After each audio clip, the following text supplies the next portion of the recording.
Sénégal, bonjour. Retour sur le drame de l'hôpital Amadou Sakhir Mbaye de Louga avec Tribune Quotidienne ce matin. Le journal du groupe des médias en appelle à la une, souligne ce qu'a tenu à dire le directeur de l'hôpital de Louga qui apparemment disculpe la maternité. En tout cas, l'homme de dire que oui, une césarienne en urgence n'a jamais été indiquée. Oui, patati patata, oui, ngapati ngololi, casse la ne tienne. Tribune quotidienne dans ses colonnes, toujours au chapitre du décès d'Astou Sokna à l'hôpital Amadou Sakhir Mbaye de Louga, nous informe une pétition contre l'hôpital en question enregistre des milliers de signatures. La signature de ce scandale porte le nom de mon confrère de Libération. Le journal ce matin de révéler un premier drame enterré sans enquête. De quoi s'agit-il encore?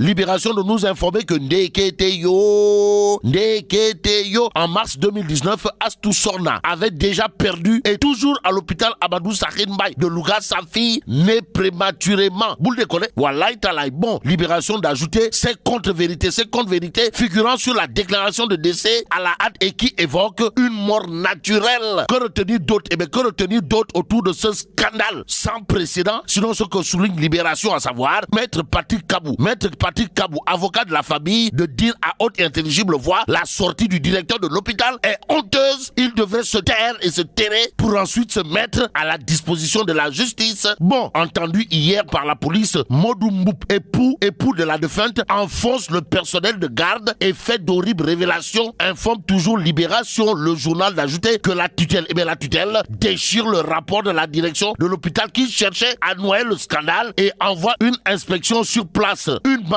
marche pacifique sera organisée à Louga vendredi prochain, nous livre Libération. Et c'est en toute liberté que Source A, toujours au chapitre de l'enquête autour de la négligence présumée envers Astou Sokna, enceinte de 9 mois, décédée à la maternité de l'hôpital Amadou Sakhir Mbaye de Louga, nous révèle 3 missions dépêchées. Cependant, Source A tient à informer qu'en 2009, la victime avait fait un avortement et souffrait d'hypertension. Bon, la tension monte certes, mais Source A d'indiquer, c'est pourquoi dès qu'elle a franchi le seuil de la maternité, sa prise en charge devait être une priorité absolue. Et ce qu'indique clairement et nettement le Témoin quotidien ne souffre d'aucun doute autour justement de l'affaire Astou Sokna. Et là, on peut lire, les Sénégalais réclament justice, informe le Témoin quotidien. Le journal de souligner également que le ministère de la Santé annonce une enquête. En attendant l'enquête, Dr Amadou Gueye Diouf, directeur de l'hôpital de Louga, se justifie et dégage en touche, informe justement le Témoin quotidien. D'où notre intérêt de prendre l'Observateur l'Obs. Le journal parle de santé, prise en charge des patients, histoire de renseigner la face monstrueuse, pour ne pas dire la face hideuse, voire la face maléfique des hôpitaux. Bon, laxisme, incompétence, vétusté du plateau médical, diagnostic sans complaisance d'une insécurité sanitaire. Voilà ce que retient et fait retenir l'Observateur l'Obs autour justement de la face monstrueuse des hôpitaux. Est-ce à dire,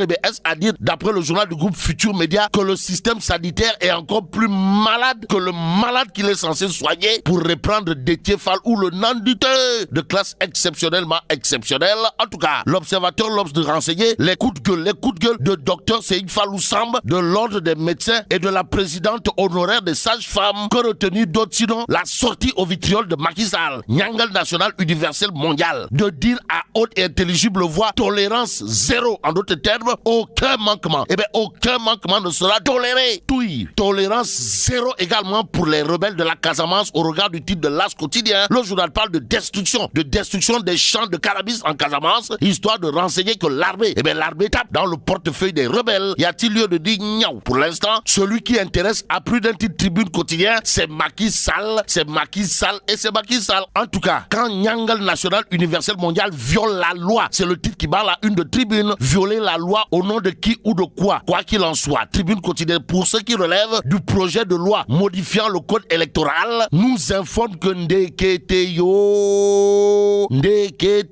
plus Kaboy, que Sawai, Gourou Adjaratou Marem Faye, tu meurs. Et là, c'est Pape Moussa Traoré, mon confrère de Tribune Quotidien, qui dans son article décrit ce vendredi, les députés sont convoqués en séance plénière. Et là, les élus devront se pencher sur l'examen du projet de loi numéro 04/2022 modifiant la loi numéro 2021-35 du 23 juillet 2021 portant code électoral. Bon, l'édit code sera défendu par le ministre de l'Intérieur Antoine Félix Abdoulaye Diop, rappelle bien entendu Tribune Quotidien. Une loi qui serait violée délibérément par le gardien de la Constitution en personne, tient à indiquer clairement et nettement mon confrère de Tribune Quotidien dans son article. On est où là? C'est l'interrogation qui s'imposerait. Pour l'instant, Critique le journal parle de fonds publics, histoire de nous informer que désormais DG et PCA seront sous haute, voire très haute surveillance. En tout cas, Macky traque les délinquants à col blanc, pour ne pas dire les adou calpés d'État et les kepokatou caisses de la République. Voilà ce qu'on peut retenir d'après Critique ce matin. Le journal nous renseignait l'État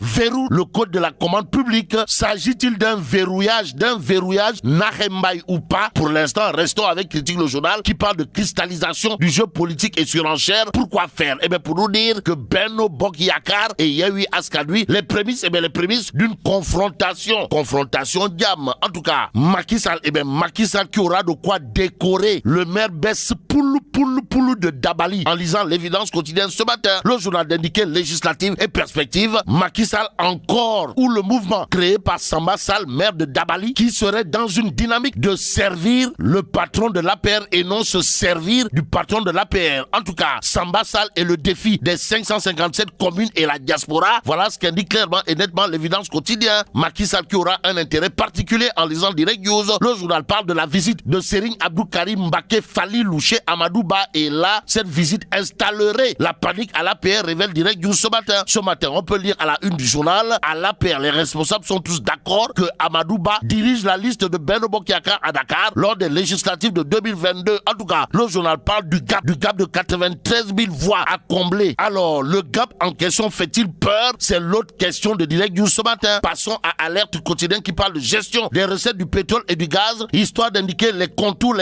du grand partage. Une part réservée aux générations futures, une épargne rentabilisée à travers des placements. Voilà ce que retient Alerte Quotidien. Restons avec le journal pour terminer. Alerte Quotidien en tout cas parle de faux monnayage, histoire de renseigner près d'1,308 milliard saisis par la douane. Et là, mais la tidong de Tchei Allah.